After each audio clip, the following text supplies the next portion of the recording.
Bonjour everyone, bienvenue sur Nuance Bonne 3 pour un autre témoignage puissant.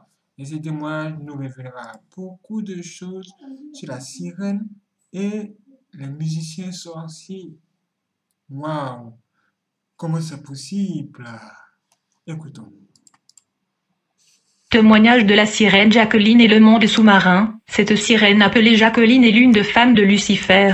Elle dit souvent qu'elle est la femme de tout le monde, car elle est une impudique. En fait, beaucoup des satanistes sont mariés à elle, mais ils doivent observer des lois strictes qui caractérisent le mariage des hommes avec les sirènes. Elle prend la forme qu'elle veut se manifester. Elle vient souvent physiquement à la surface de la terre, mais personne ne pourra la suspecter ou l'identifier. Elle fabrique des produits de beauté et de maquillage pour les femmes afin de les envoûter au travers de ce article. La sirène Jacqueline est appelée aussi Milan. Elle est la sirène de la toilette car elle est la sirène qui habite dans les toilettes de chaque maison sur terre. Quand un sorcier vient vous rendre visite pour la première fois, la première chose qu'il va faire sera d'aller à la toilette pour invoquer cette sirène qui a des informations sur chaque maison et famille sur la terre. Le sorcier va l'invoquer pour avoir des informations sur vous. Le sacrifice humain. Je veux spécifier qu'il y a deux types de sacrifices humains. Dans le premier genre de sacrifice humain, le démon boit le sang de la victime et le corps est envoyé aux industries du royaume pandémonium pour la transformation. Dans le deuxième type de sacrifice humain, la victime devient esclave dans le monde spirituel,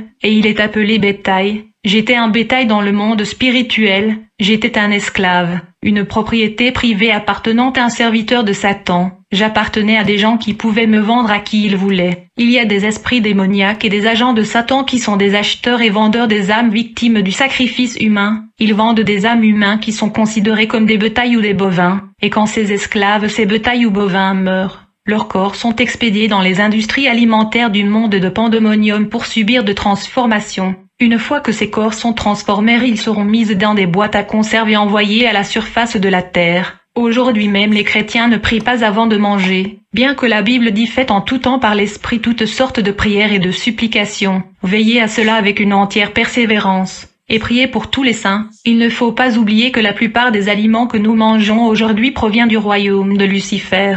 Le monde de Satan est plein d'esclaves, de bétail ou d'esprits humains fonctionnant comme des démons. Ils causent des accidents, des maladies et destructions à la surface de la terre. Un jour j'ai regardé la télévision. À ma grande surprise, j'ai vu un musicien congolais profane, qui fut présenté par un pasteur dans l'église comme étant serviteur de Dieu, malgré le fait qu'il est membre du gouvernement mondial de Lucifer.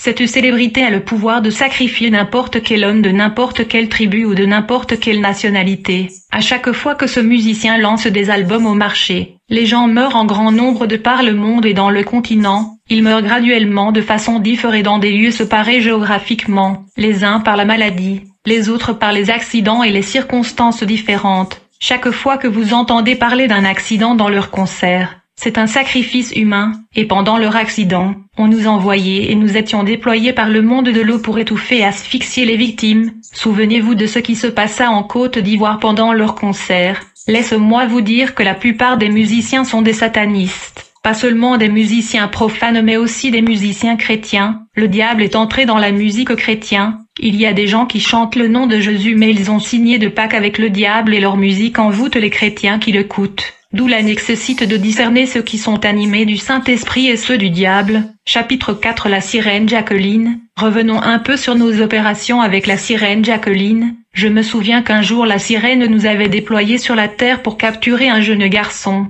Il était orphelin, mais quand ses parents étaient vivants, ils avaient signé une alliance, une pacte avec le monde des ténèbres afin d'acquérir le succès et la richesse. Mais selon les termes et la condition de cette alliance, leur progéniture était supposée mourir tous dans un âge bien précis. Au fil des ans, ils se sont enrichis avec les biens de ce monde. Mais leurs enfants mouraient à tour de rôle dans l'âge prédéterminé dans le pacte qu'ils avaient signé avec le monde de pandémonium. Et lorsqu'ils sont devenus matures, ils ont pris de l'âge. Ils ont remarqué qu'ils se sont enrichis mais qu'ils avaient perdu tous les enfants. Ils étaient donc sans enfants. Ils ont estimé que cette situation était tragique et ils risquaient de mourir sans laisser une progéniture et de ne pas avoir un héritier qui va jouir et bénéficier de leur richesse après leur mort. De ce fait, ils ont donc décidé d'une façon délibérée d'avoir un enfant qu'ils ne vont pas sacrifier. Ils étaient prêts à aller à l'encontre des termes et des conditions du contrat qu'ils ont signé avec le monde sous-marin. Ils se sont mis d'accord de ne pas sacrifier leur fils comme il est stipulé dans le pacte macabre signé avec le monde de Satan.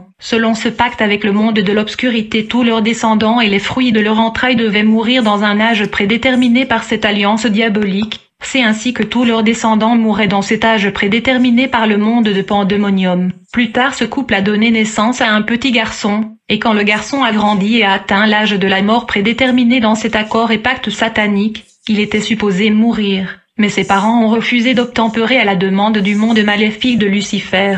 En fait, il y avait des procédures et rituels que ce couple devait exécuter afin de livrer les âmes de leurs enfants au diable. Ils étaient donc censés exécuter le rituel par lequel l'enfant devait tomber malade et ensuite mourir sans suspicion. Mais ce couple a fait savoir au royaume de Pandémonium et aux esprits maléfiques qu'ils ne sacrifieront pas leur fils. Le monde infernal de Satan les a avertis qu'ils mourraient à moins qu'ils ne sacrifient l'enfant comme signé dans l'accord. Et malgré l'avertissement des esprits maléfiques du monde infernal, ce couple a choisi de mourir à la place de leur fils, car ils ont estimé qu'ils étaient déjà vieux et donc ils ont accepté les conséquences qui vont s'en suivre. De cette façon, leur fils pourra au moins bénéficier et jouir de leurs richesses.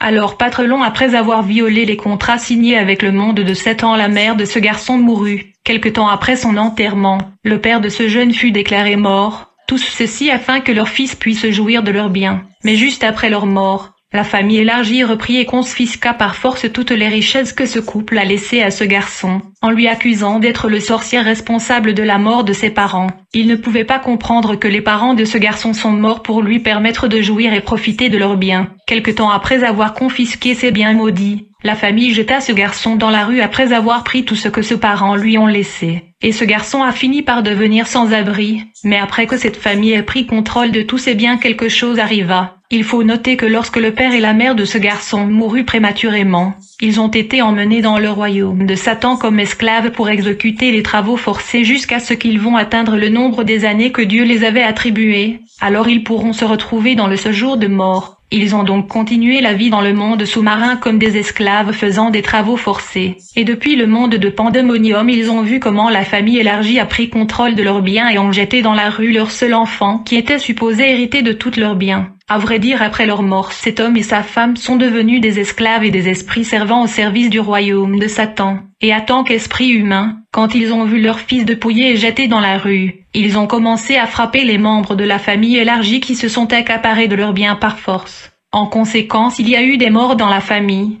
J'ai clairement indiqué que la plupart des personnes qui entrent en alliance et signent des contrats avec le diable meurent avant le temps alloué pour eux par Dieu. Au fait, le diable les tue prématurément afin que leur âme soit inscrite dans son armée. Ils travailleront pour le monde infernal et ils fonctionneront comme démons missionnaires sur la terre et dans le monde astral jusqu'à ce qu'ils atteignent le nombre total des années que le Seigneur leur avait alloué. Alors quand ce garçon fut jeté dans la rue et il était devenu sans abri, Dieu merci, une église locale a remarqué sa situation et lui est venue en aide. Les hommes de Dieu ont pris la responsabilité de ce garçon. Ils lui ont fourni une place pour dormir et ils lui ont envoyé à l'école. Pendant ce temps-là, ses parents faisaient le travail forcé dans le monde sous-marin où ils étaient des esclaves. Un jour, ce couple qui sont devenus des esclaves dans le monde de Satan furent convoqués par les autorités juridiques du royaume des ténèbres dans le monde de Pandémonium. Une fois arrivés chez les autorités, ces derniers leur a dit ceci. Il est vrai que nous avons dû interrompre votre vie sur la terre prématurément parce que vous n'avez pas pu garder les termes et les conditions de l'alliance que nous avons signée ensemble. Vous avez violé le contrat, raison pour laquelle votre vie sur terre fut interrompue. Mais en vérité, nous n'avions pas besoin de vous ici. Ce sont vos enfants qui nous intéressaient, parce qu'ils nous appartiennent légalement et juridiquement. Parce que selon les accords que vous avez signés, vos enfants nous appartiennent. Et puisque vous avez signé le contrat de nous donner tous vos enfants, nous vous informons que nous sommes dans l'obligation de prendre votre fils qui est sur la terre comme stipulé par l'alliance que vous avez signée. Bien-aimés,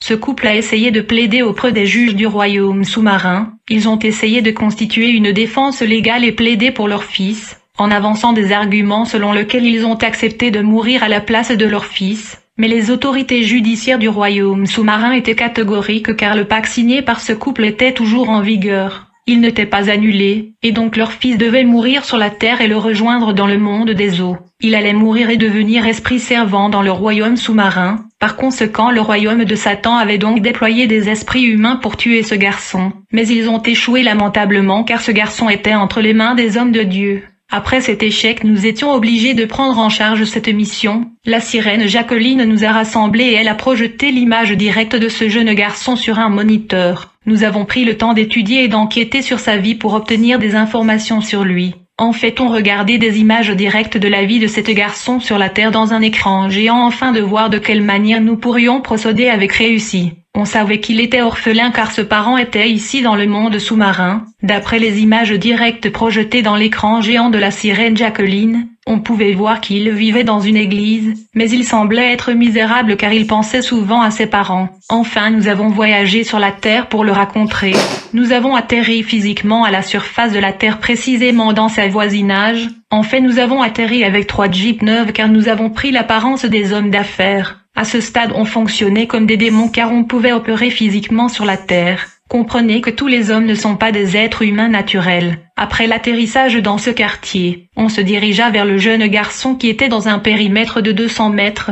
Quand nous l'avons vu, nous l'avons salué et nous l'avons questionné sur son père et sa mère. Il se mit à pleurer avant de nous répondre. Puis il nous dit, « Les gens que vous cherchez sont mes parents mais ils sont déjà morts. » Nous lui avons dit, « Nous sommes les amis de votre père. Nous venons de l'Europe, nous sommes venus lui voir car il nous avait aidé à voyager en Europe. » Après une conversation amicale avec ce garçon, nous lui avons remis beaucoup d'argent en lui recommandant de ne plus vivre dans l'église mais de louer un endroit. Au lieu de parler de tout ceci avec les pasteurs qui prenaient soin de lui, il a couru dans la ville pour louer une place. Pour tuer ce garçon, notre tactique consistait de l'éloigner des hommes de Dieu et de l'église. Ceci pour ne pas échouer comme la première équipe des esprits humains qui avait échoué dans cette mission. J'aimerais signaler que pendant que nous étions en train de nous entretenir avec ce garçon, nous avions dû placer des barrières invisibles dans un périmètre donné, de sorte que les gens ne passaient plus dans cet endroit. Une fois qu'un homme atteint ce barrière, il aura tendance à changer la direction car cet endroit était comme scellé. Ceci afin que nous puissions exécuter notre opération sans dérangement et interruption du public.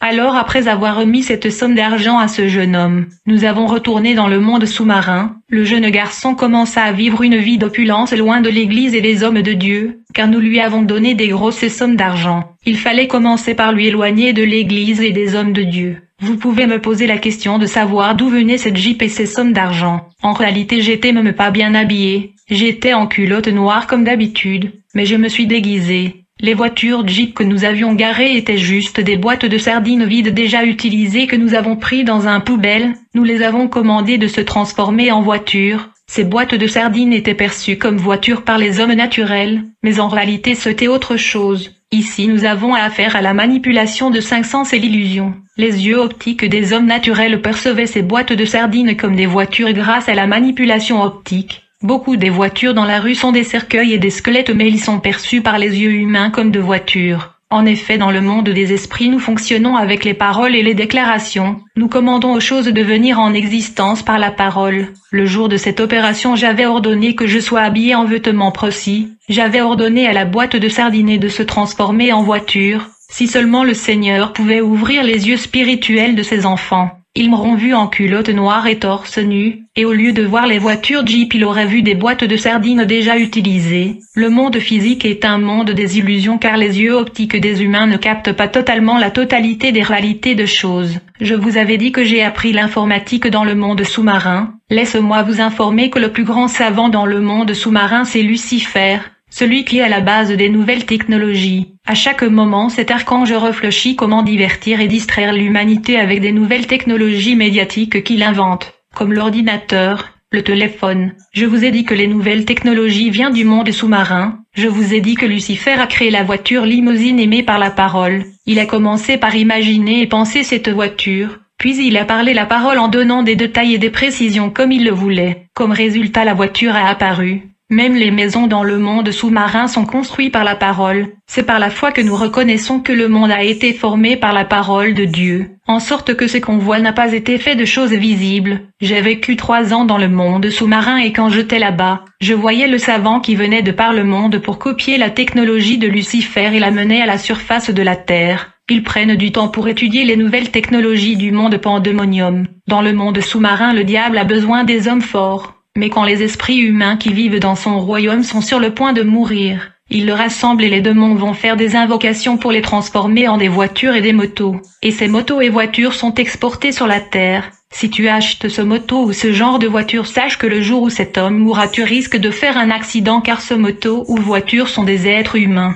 Si le Seigneur pouvait t'ouvrir les yeux pour voir la réalité de voiture que tu envies dans le boulevard, tu seras choqué. La Bible dit n'aimez point le monde, ni les choses qui sont au monde. Si quelqu'un aime le monde, l'amour du Père n'est point en lui. Alors un jour nous étions dans le monde sous-marin en train de jouer au jeu de dames. On se souvenu du jeune garçon que nous avons remis de l'argent et nous avons décidé de mettre fin à la vie de ce jeune garçon. Lorsque nous avons voyagé et atterri sur la terre, il était en train de boire et faire des ambiances avec ses copines. Après cela ils se mirent à conduire. En fait nous avions cette fois-ci atterri sur la terre comme des esprits invisibles, donc ils ne pouvaient pas nous voir. C'était pendant qu'ils conduisaient la voiture achetée avec notre argent que nous avons saisi la voiture en question, et nous avons commencé à le tirer. Il avait donc perdu contrôle de la voiture. Il tentait d'arrêter la voiture mais ça ne marche pas. Lui et ses copines tentaient de sortir de la voiture mais ils ne pouvaient pas, car nous avons bloqué les portes et les vitres. Finalement nous avons cogné la voiture sur un mur et il mourut. Pendant son funérail les gens disaient qu'il doit avoir recouru à la magie car il était devenu trop riche. La nuit lorsqu'il fut enterré, nous avons voyagé dans le cimetière la nuit et nous l'avons fait sortir de son cercueil par des prières mystiques. Il était étonné de voir les 3 personnes qui lui avaient donné de l'argent et qui prétendaient être les amis de son père. Plus tard nous avons pris des formes diaboliques devant ce jeune homme. On se transforma à des créatures monstrueuses ayant des longs ongles et dents pointues devant lui. Il ne pouvait pas comprendre ce qui s'est passé devant lui. Et donc nous avons pris ce jeune garçon et nous l'avons emmené dans le monde de Pandémonium sous l'eau. Et lorsque nous sommes arrivés dans ce royaume, cet jeune garçon a vu ses parents en train de faire de travaux forcés car ils étaient des esclaves là-bas. Tout ceci était pour lui comme un film et il était de passé. Ce garçon fut enrôlé dans l'armée de Satan et il est devenu un esprit servant qui devait subir des formations scientifiques et ésotériques pour être déployé sur la terre comme démon. Il va donc travailler pour Satan jusqu'à ce qu'il va atteindre les nombres des années affectées pour lui par Dieu. Une fois nous avons réussi dans cette opération, il y avait une fête et des cadeaux pour nous de la part de la sirène Jacqueline. La Bible dit, il y aura plus de joie dans le ciel pour un seul pécheur qui se repent que pour 99 justes qui n'ont pas besoin de repentance. Laisse-moi vous dire, il y a toujours une fête dans le pandémonium pour un chrétien qui est détruit, que pour 1000 non-croyants mortes. Comme je vous avais dit, le monde de pandémonium est rempli des esprits humains au service de l'armée satanique. Je veux simplement nous rappeler que à tant qu'Africains nous sommes nés dans des familles qui sont dans des alliances, par l'application de coutumes et des traditions, et à moins que ces alliances ancestrales et parentales soient brisées nous serons victimes. Nous ne connaissons pas l'état d'âme de nos ancêtres. La plupart de nos problèmes viennent de nos ancêtres qui étaient dans l'idolâtrie et des cérémonies et pratiques traditionnelles. Comprenons-nous bien, si tes parents ont visité les charlatans, féticheurs, marabouts, tu as besoin de la délivrance car ces gens-là sont des serviteurs de Satan. Ils nous font entrer dans des alliances directes et indirectes avec le monde de Satan. Si tu as déjà visité une église ayant un pasteur occultiste et il t'a imposé les mains, tu as besoin de la délivrance. Chapitre 5. La lettre ne revenant. Un jour, j'étais ensemble avec mes collègues dans le monde sous-marin. Une de mes collègues se mit à nous parler de sa famille qu'il a laissée sur la terre. Il dit que quand il était mort, il avait laissé une femme et des enfants à la surface de la terre. Mais il a constaté que sa femme et ses enfants sont en train de souffrir. Donc il se sent dans l'obligation de faire quelque chose pour eux afin d'apaiser et soulager leur souffrance. Bien-aimés, ici nous avons affaire à des personnes qui sont mortes et enterrées de manière officielle, mais ils ont la capacité d'opérer spirituellement et physiquement à la surface de la terre. Partant du fait que sa femme et ses enfants souffraient sur la terre, mon collègue a écrit une lettre à sa femme et il plaça de l'argent dans l'enveloppe. Et puis il se rendit à la surface de la terre comme nous le faisions, et il déposa l'enveloppe à la porte de la maison où sa femme et les enfants vivaient. Quand sa femme se réveilla le matin là, elle a trouvé l'enveloppe à la porte. Elle l'a ouvert et elle a vu un paquet de dollars américains et une lettre. Elle a ouvert la lettre. Elle a remarqué l'écriture de son défunt mari. Elle était étonnée. Puis elle se mit à lire la lettre de son mari qui dit ceci. « Chérie, je suis votre mari. Je sais que toi et les enfants vous êtes en train de souffrir. Raison pour laquelle je vous ai envoyé cet argent pour que tu puisses prendre soin de mes enfants. Il ne faut pas avoir peur car je ne suis pas mort. Je vais bien là où je suis. Prenez l'argent et prenez soin des enfants. » Cette femme a eu peur. Alors elle a pris l'enveloppe et se rendit vers son pasteur. Elle a expliqué que son mari était déjà mort il y a des années, mais il lui a envoyé cette lettre et l'argent. Mais elle a peur de l'utiliser. Le pasteur avertit cette femme que cet argent était dangereux. Mais ce pasteur garda cet argent mystique et l'utilisa pour ses besoins. En fait, il a partagé cet argent avec d'autres pasteurs et ils les ont utilisés pour leurs besoins. Nous avons observé tout ceci depuis le royaume sous-marin. Et mon collègue n'était pas content de voir ces pasteurs cupides jouir de son argent. Quand il a vu que sa femme et ses enfants n'ont pas bénéficié de son argent, il a attaqué ces pasteurs par accident de la circulation et ils sont tous morts dans un accident de voiture. En fait, j'ai participé à cette opération et nous avons causé cet accident de circulation qui a tué ces pasteurs. Plus tard, mon ami a de nouveau voyagé à la surface de la terre avec une enveloppe et il déposa cette enveloppe devant la porte de la maison de sa famille. En fait, il avait écrit à sa femme une autre lettre qui dit ceci: « Chérie, si vous ne voulez pas utiliser mon argent, laissez mes enfants profiter de mon argent. Permettez-moi de vous informer que je suis celui qui a tué ces pasteurs qui sont morts dans un accident de la circulation parce qu'ils ont dépensé mon argent pour leurs besoins. » Pour une deuxième fois, cette femme a pris l'enveloppe contenant des notes d'argent chez un autre pasteur. Lorsque ce pasteur a lu la lettre, en particulier la partie où elle parle de la mort des pasteurs par accident, il a eu peur. Il ne voulait pas garder ou même toucher cet argent. La dame est retournée à la maison avec l'argent qu'elle a utilisé pour prendre soin des enfants et rien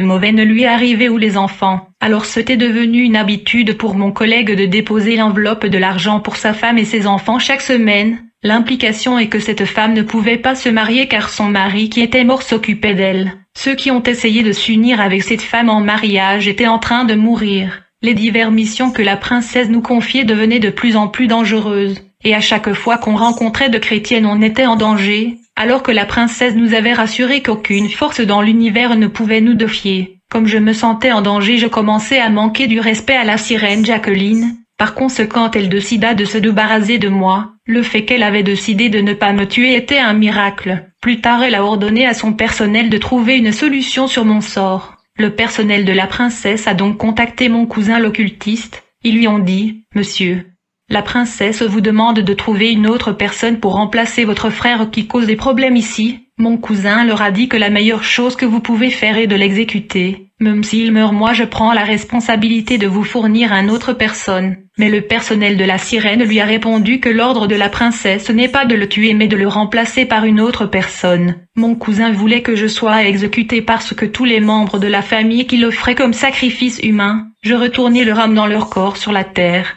Ils ne pouvaient plus sacrifier le membre de notre famille parce que j'ai renvoyé leur âme dans leur corps sur la terre. Il y avait donc un débat entre le personnel de la sirène et mon cousin. Le personnel de la sirène proposait de me rendre fou et de me jeter dans un quartier sur la terre où je ne suis pas connu. Mais mon cousin était opposé à cette idée, affirmant que la famille et les amis peuvent me reconnaître et cela sera préjudiciable pour lui. Donc il n'y avait pas d'accord sur ce qu'il fallait faire. Alors que cette réunion se poursuivait, soudainement un homme d'affaires qui habite sur la terre était venu voir la princesse Jacqueline. Cet homme d'affaires est un entrepreneur et un grand homme bien connu dans notre pays. En fait, cet homme achète des victimes du sacrifice humain. Il achète les âmes dans le marché des esclaves du monde astral et le royaume de Pandémonium. Et comme il possède de nombreuses plantations dans notre pays, il place ces âmes esclaves qu'il achète dans le monde invisible dans ses plantations sur terre afin qu'ils travaillent pour lui comme esclaves et cultivateurs dans les champs de plantation. Cet homme est bien connu dans notre pays. Nous le voyons à la télévision tout le temps. Et si je citais son nom, les gens vont le reconnaître.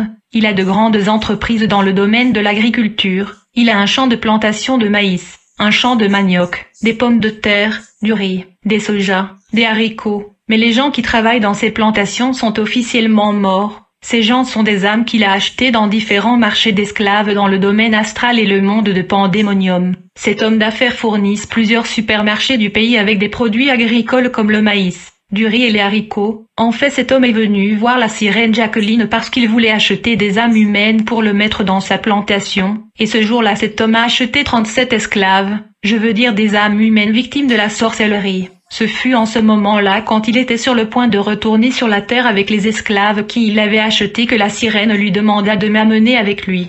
À vrai dire, cet homme m'a pris comme bonus et il me transporta sur terre dans sa plantation qui était vraiment vaste. Chapitre 6. Les esclaves et les revenants dans la plantation. Lorsque nous sommes arrivés dans cette plantation, nous étions choqués par la taille des gens qui travaillaient là-bas. Ils étaient très courts, je veux dire moins d'1 mètre. Nous étions étonnés de tout ceci. Pendant que nous étions dans l'étonnement, l'une des esclaves nous dit: « Vous vous étonnez de nos tailles ? Attendez, vous deviendrez comme nous dans trop peu de temps. » Plus tard, nous avons commencé à travailler en coupant le buisson, et nous avons commencé à planter des semences de maïs, du riz et d'autres produits agricoles. Je dois affirmer que nos superviseurs n'étaient pas des revenants comme nous. Ils étaient hommes vivants sur la terre mais pratiquant l'occultisme. Je veux dire qu'ils venaient travailler et retourner vers leur famille dans le monde naturel. D'ailleurs, il n'y a pas longtemps je venais de rencontrer l'un d'entre eux dans un quartier résidentiel, où il a construit beaucoup des entreprises. Quand il m'a vu, il m'a reconnu et il se pressait de m'éviter. Alors nous avons commencé à travailler dans ce plantation. Ce fut quand on était supposé charger et décharger le sac de ces produits agricoles que j'ai commencé à me rendre compte que nous allions devenir courts comme d'autres esclaves. En effet, on était supposé porter 8 à 10 sacs de maïs, du riz et d'autres produits par personne, et au fil du temps cela a eu un effet sur notre taille. On travaillait avec une force démoniaque, bien aimée. Dans ce monde dans lequel nous vivons, il y a des gens qui sont morts et enterrés, mais comme ils sont morts par la sorcellerie, ils sont donc devenus des esclaves dans le monde astral.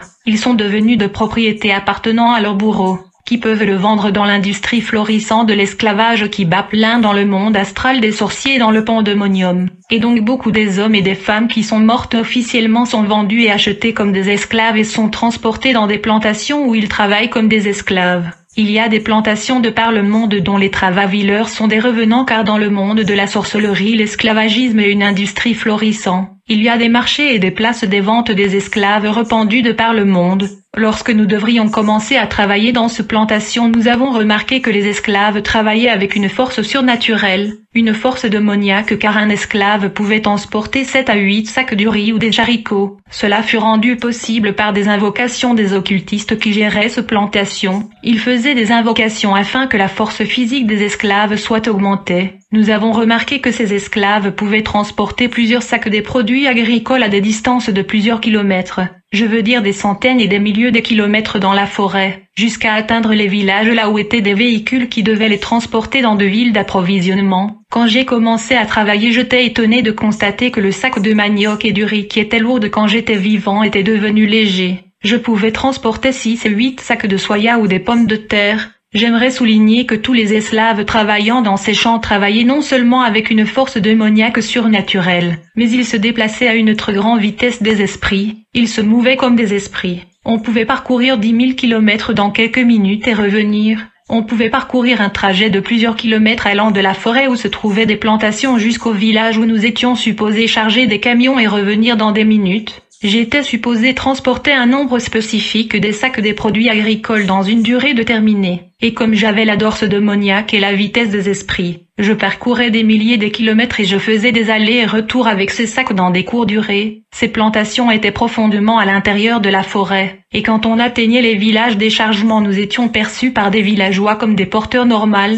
Ils ne pouvaient pas suspecter que nous étions des revenants ou des hommes morts qui travaillaient comme des esclaves dans des champs de plantation à l'intérieur de la forêt. C'était après le premier récolte et le chargement des camions que nous sommes devenus courts comme les esclaves que nous avons trouvés dans ce plantation. En travaillant dans ce plantation, on voyait souvent des chasseurs mais ils ne pouvaient nous voir. Il y avait d'autres cultivateurs qui venaient aussi dans la forêt pour cultiver, et comme ils ne voyaient pas notre plantation, ils détruisaient nos produits sans le savoir car ils ne nous voyaient pas et ne pouvaient pas voir nos plantations cuilpilatinées, et donc parfois ils causaient des dégâts. Il faut noter que les forêts cachent beaucoup des mystères et il y a des esprits qui sont actifs dans des forêts. Souvent les chefs coutumiers des villages voisinants interdissaient les chasseurs et les cultivateurs de pénétrer dans notre zone dans la forêt, en leur prévenant des activités des esprits. En vrai dire, ils ne pouvaient pas le dire toutes les vérités mais ils connaissaient l'existence de plantations mystiques dans la forêt, et les esclaves et les revenants qui travaillaient là-bas. Mais ils ne pouvaient pas dire aux villageois toute la vérité, mais il était interdit aux chasseurs et autres de s'hasarder dans la forêt. Il y avait un chasseur qui travaillait dans la forêt pour attraper les animaux.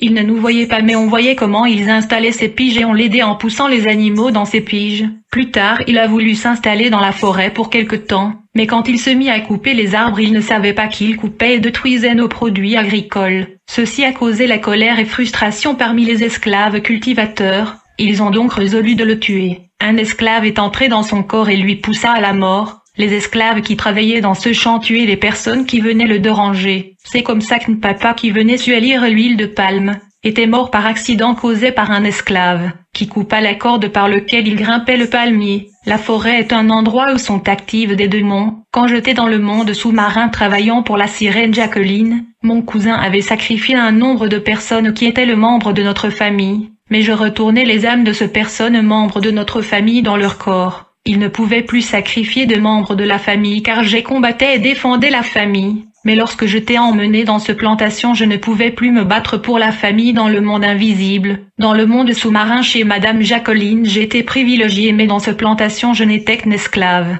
Par conséquent, mon cousin profita de cette opportunité et se mit à sacrifier des membres de ma famille. Dans une seule année, il avait tué 6 personnes dans la famille, y compris mon père. Lors de la mort de mon père, je fus autorisé par les gérants de la plantation, le propriétaire des esclaves, à aller assister aux funérailles de mon père. Je suis allé physiquement participer aux funérailles de mon père en assumant une fausse identité. Il ne pouvait pas me reconnaître car j'ai prétendu être un ami de mon père. Je suis allé dans ce funérailles accompagné de quelques collègues esclaves qui travaillaient dans la plantation avec moi. Nous y sommes allés physiquement en assumant des apparences de gens inconnus. Nous avons prétendu être les amis de mon père. Et nous avons dépensé beaucoup d'argent dans ce funérailles. Personne ne pouvait me reconnaître. Et plus tard, quand je suis retourné à la vie miraculeusement, j'ai raconté à la famille en détail comment le funérailles s'était passé. Ils étaient étonnés de passer car je les ai fait savoir que j'étais présent dans ce funérailles, en leur donnant tous les détails du funérailles alors que j'étais mort durant ce période. Après quelque temps, la vie continua dans ce plantation, mais à certains moments on a remarqué que nos chefs qui vivaient une vie normale sur la terre,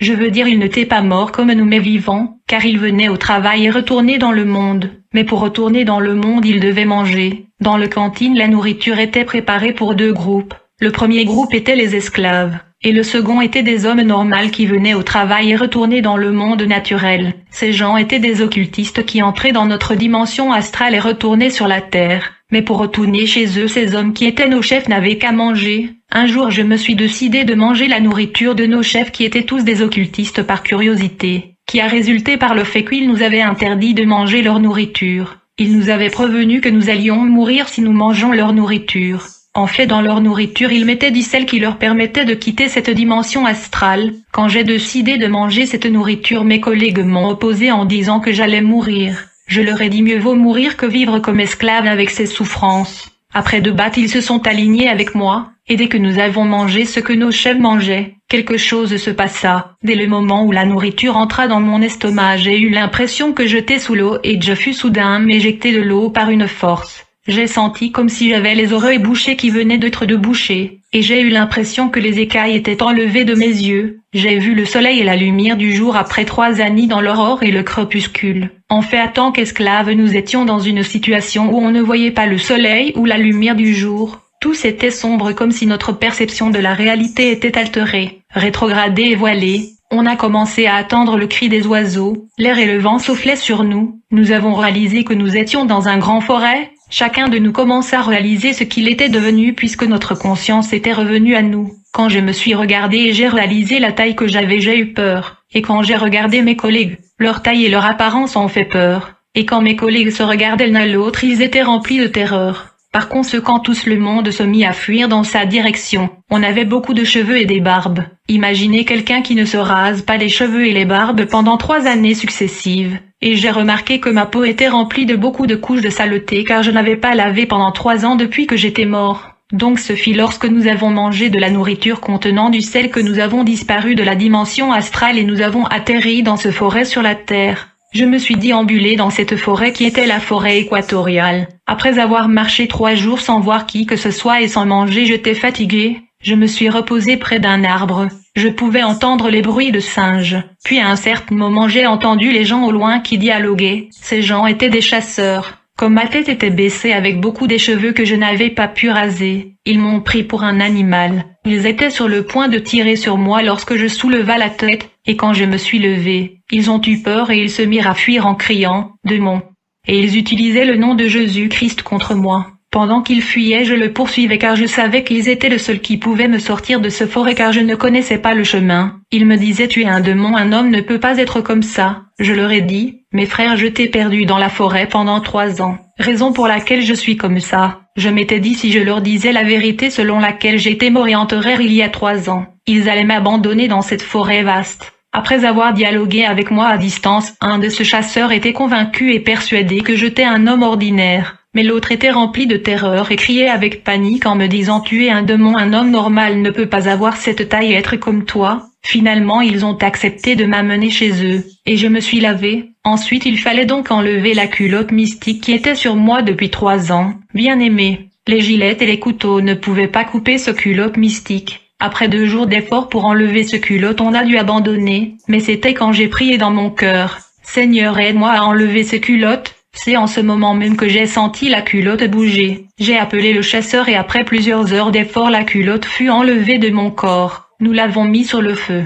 Mais après plusieurs heures dans le feu, cette culotte n'était toujours pas brûlée. Plus tard, la culotte qui était mon identité dans le monde invisible des esclaves a fini par disparaître d'elle-même. Il était impératif d'enlever ce culotte car par invocation le monde astral et le monde pandémonium pouvaient invoquer en mentionnant le numéro de la culotte, il m'aurait retourné dans le monde invisible. C'est exactement ce qui arriva à 3 autres collègues qui avaient atterri dans la forêt équatoriale avec moi. Comme ils ne pouvaient pas se débarrasser de la culotte mystique, ils furent transportés dans le monde de pandémonium par invocation de leur bourreau. Plus tard, ces chasseurs m'ont indiqué le chemin vers la ville. Après avoir marché 3 jours, j'ai vu une antenne de Vodacom. Je l'ai suivie et plus tard je me suis retrouvé dans la route principale. Mon impression était que je voyais les gens mais c'est comme s'ils ne me voyaient pas. Puis j'ai vu homme qui était de haute taille. J'étais sur le point de lui expliquer mon problème. Il me dit ne t'inquiète pas, je sais tout sur toi.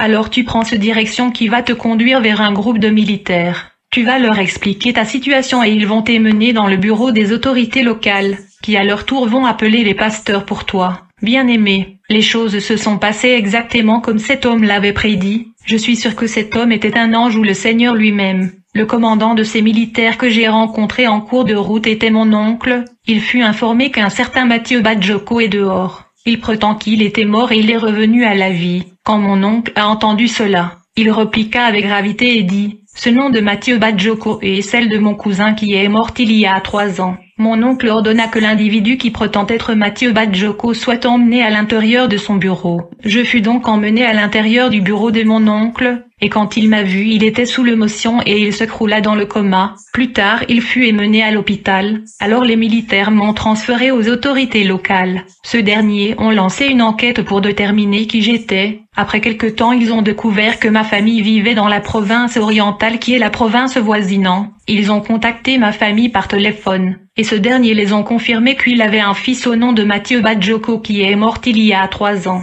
Plus tard la nouvelle a atteint le gouverneur qui est venu me visiter. Les gens venaient de par la ville pour me voir. Lorsque le gouverneur informa le gouvernement central du pays, il fut instruit de m'arrêter et de mener une investigation afin de venir au bout de ce mystère. Cette investigation fut de nommer le dossier du revenant. Après mon arrestation, les autorités m'ont révélé que toute la région était en ébullition à cause de moi. Et s'il s'avérait que mon histoire était fausse, je serais puni publiquement. À ce stade, j'étais influencé par des démons puissants. J'étais instable et trop fort. Et je pouvais briser les chaînes car ma force n'était pas ordinaire mais démoniaque. Je me souviens un jour pendant que j'étais dans ma prison, les militaires et les policiers sont venus me tabasser car ils pensaient que j'étais un usurpateur. Mais ce jour-là j'avais tabassé toute une division de la police. Ils devaient donc chercher le renfort pour me restreindre. Et plus tard je fus enchaîné. Ce jour-là même un pasteur est sorti de la bouche. Il marchait dans le quartier quand il a vu une foule devant la station de la police. La police lui expliqua ma situation, mais ce dernier insista de me voir bien que la police lui a prévenu du danger qu'il courrait. Ce pasteur me questionna et pria pour moi. Il proposa aux autorités de m'amener à l'église, mais il fut informé par l'autorité régionale que mon dossier était sous investigation du gouvernement provincial et national. J'ai donc passé 6 mois dans la prison de la police régionale,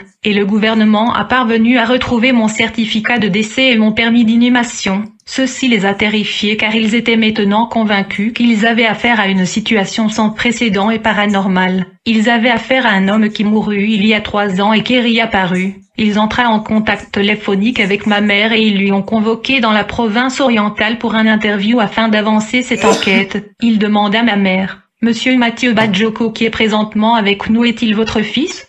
Nous avons son certificat de décès et son permis d'inhumation. Ma mère leur confirma que j'étais son fils. Plus tard, ils m'ont déshabillé et ils ont demandé à ma mère d'identifier les différentes cicatrices dans mon corps. Ma mère a identifié tous les endroits où étaient les cicatrices dans mon corps et elle les a expliqué l'histoire et l'origine de ces cicatrices. Après avoir questionné ma mère, le gouvernement national a instruit le gouvernement régional d'arrêter mon cousin qui m'avait sacrifié afin de lui interroger. Et lors de son interrogation, mon cousin le sataniste a avoué être à la base de ma mort. Bien-aimé, c'était grâce à la main de Dieu que la princesse Jacqueline ne m'avait pas tué, car nous avons ici affaire à une démon de haut rang. Je me rappelle après mon retour à la vie je devais être baptisé, mais j'étais sérieusement sous le contrôle de forces de l'obscurité. C'est seulement les hommes de Dieu qui pouvaient me gérer car j'avais une force démoniaque. À un certain moment je devais être baptisé, mais ayant vécu dans le monde de Satan pendant 3 ans, je connaissais le secret de l'Église catholique qui travaille avec le diable et beaucoup de pasteurs qui ont pactisé avec Satan. J'étais donc prudent.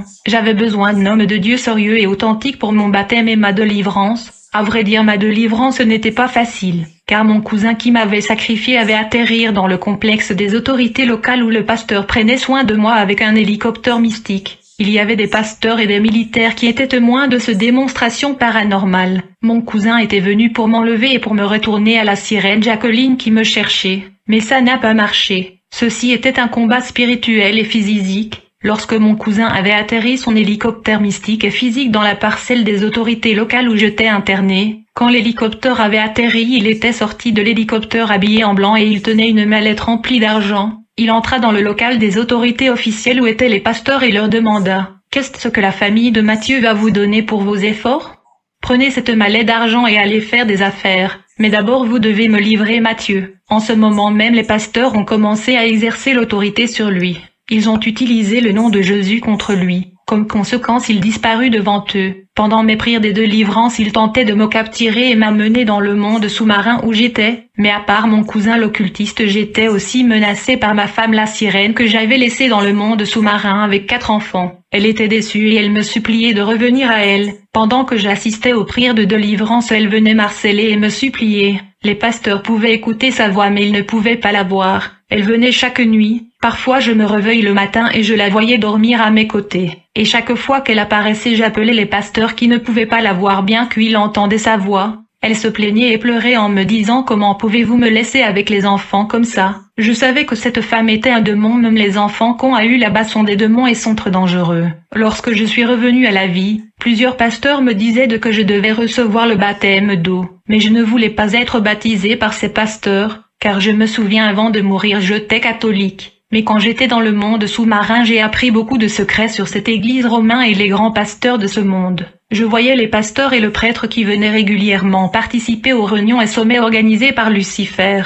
Je savais que beaucoup de pasteurs étaient des serviteurs de Satan. J'étais donc suspicieux à l'égard de pasteurs et je ne voulais pas être baptisé par eux. Mais un jour pendant que je dormais, je fus une vision dans laquelle le Seigneur me recommandait de recevoir le baptême d'eau. Mais j'ai résisté au Seigneur. Plus tard, quand les pasteurs priaient pour ma délivrance, ils reçurent le même message dans une vision. Le Seigneur insistait, et il leur a averti que si je refuse de prendre le baptême d'eau, je deviendrais muet pour 3 jours. Alors quelques jours lorsque je me suis réveillé le matin, je me suis rendu compte que j'étais devenu muet. J'étais dans l'étonnement. Je commençais à communiquer avec les gens par les signes. Le pasteur a dû programmer un jour où j'étais supposé recevoir le baptême d'eau. Il y avait altercation entre les pasteurs pour mon baptême. J'étais tellement populaire que les pasteurs se battaient pour me baptiser. Tout le monde voulait me baptiser afin de capitaliser sur ma popularité. Il y avait donc des accords entre ces pasteurs. Plus tard le Seigneur est intervenu et révéla ce qui allait se passer le jour de mon baptême. Le Seigneur avertit que quiconque compte me baptiser doit savoir que, le jour de mon baptême, 2 longues serpents démoniaques que vont attaquer le service de baptême pour tenter de l'empêcher. Cet oracle du Seigneur Jésus-Christ découragea beaucoup de pasteurs qui se battaient pour mon baptême. Parmi ceux qui ont accepté de me baptiser malgré cet oracle de l'Éternel, j'ai choisi un apôtre qui devait conduire ce service. À cette époque j'étais très court et mes yeux étaient tout blancs. Je n'avais pas de pupille et j'étais instable. Parfois je perdais contrôle car les forces de l'obscurité m'y influençaient. Le jour de mon baptême il y avait beaucoup de gens au bord du fleuve qui sont venus assister, car mon histoire était répandue dans la région. Je suis arrivé à comprendre que le baptême est essentiel dans la vie d'un chrétien, car après mon baptême plusieurs démons qui me contrôlaient étaient partis et j'étais devenu complètement libre. Ce jour-là j'étais dans l'eau avec beaucoup de pasteurs. Ils chantaient des cantiques, des louanges et adorations. Après avoir loué et adoré l'Éternel, l'apôtre Ambo débuta le service du baptême. Dès qu'il débuta ce service, j'ai attendu la foule des gens qui étaient au bord du fleuve se mettre à crier. En fait, 2 grands serpents cobras se dirigea vers nous. Les gens qui sont venus assister à ce service se sont échappés, et les pasteurs qui nous assistaient et qui étaient dans l'eau sont sortis de l'eau pour se sauver. J'étais resté seul avec le pasteur Ambo.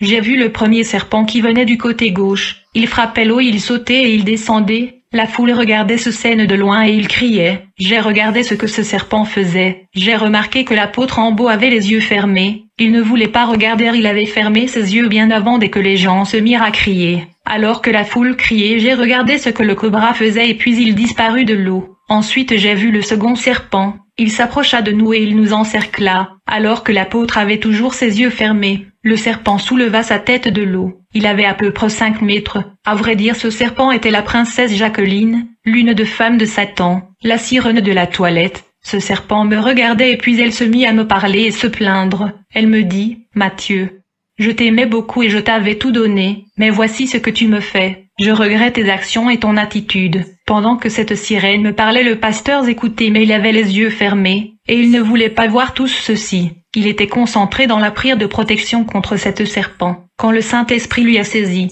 il me prit et m'enfonça dans l'eau et me fit sortir. Immédiatement après cela, la princesse Jacqueline disparut. Après avoir mené des enquêtes sur mon histoire, le gouvernement national avait conclu que mon histoire était vraie. Ils m'ont transporté dans la capitale. Ils voulaient que je travaille pour eux, mais je les connaissais tous. Depuis le président jusqu'aux membres du gouvernement et du parlement, ils ont tous signé des pactes avec le diable. Un jour, j'étais dans leur meeting. Un de leurs leaders était en retard. Mais quand il est venu, j'ai remarqué que son partie supérieure était celle d'une bête démonique, alors que sa partie inférieure humain, il était un luciférien. Plus tard, la première dame du pays avait donné de l'argent aux autorités de l'agence de renseignement pour me procurer des habits. Nous étions dans un supermarché en train de faire le course, mais le monsieur qui vendait dans ce supermarché n'était pas un homme ordinaire ou naturel, mais un revenant qui est déjà mort. Quand cet homme m'a vu, il a paniqué parce qu'il savait que je connaissais son identité. Dès qu'il a remarqué que je connaissais son identité, il disparut du milieu de ses travailleurs. C'était la terreur parmi les travailleurs. La nouvelle se répandit sur ceux-ci, mais les agents du service de renseignement n'étaient pas contents, car ils étaient tous dans occultisme. Waouh, vous avez entendu ça? Vraiment, c'est un témoignage hors de commun. Merci d'avoir regardé ça. C'est ce que je vous donne rendez-vous pour le prochain témoignage puissant sur 23 demain. Alors, si vous n'êtes pas abonné, abonnez-vous. C'est parti.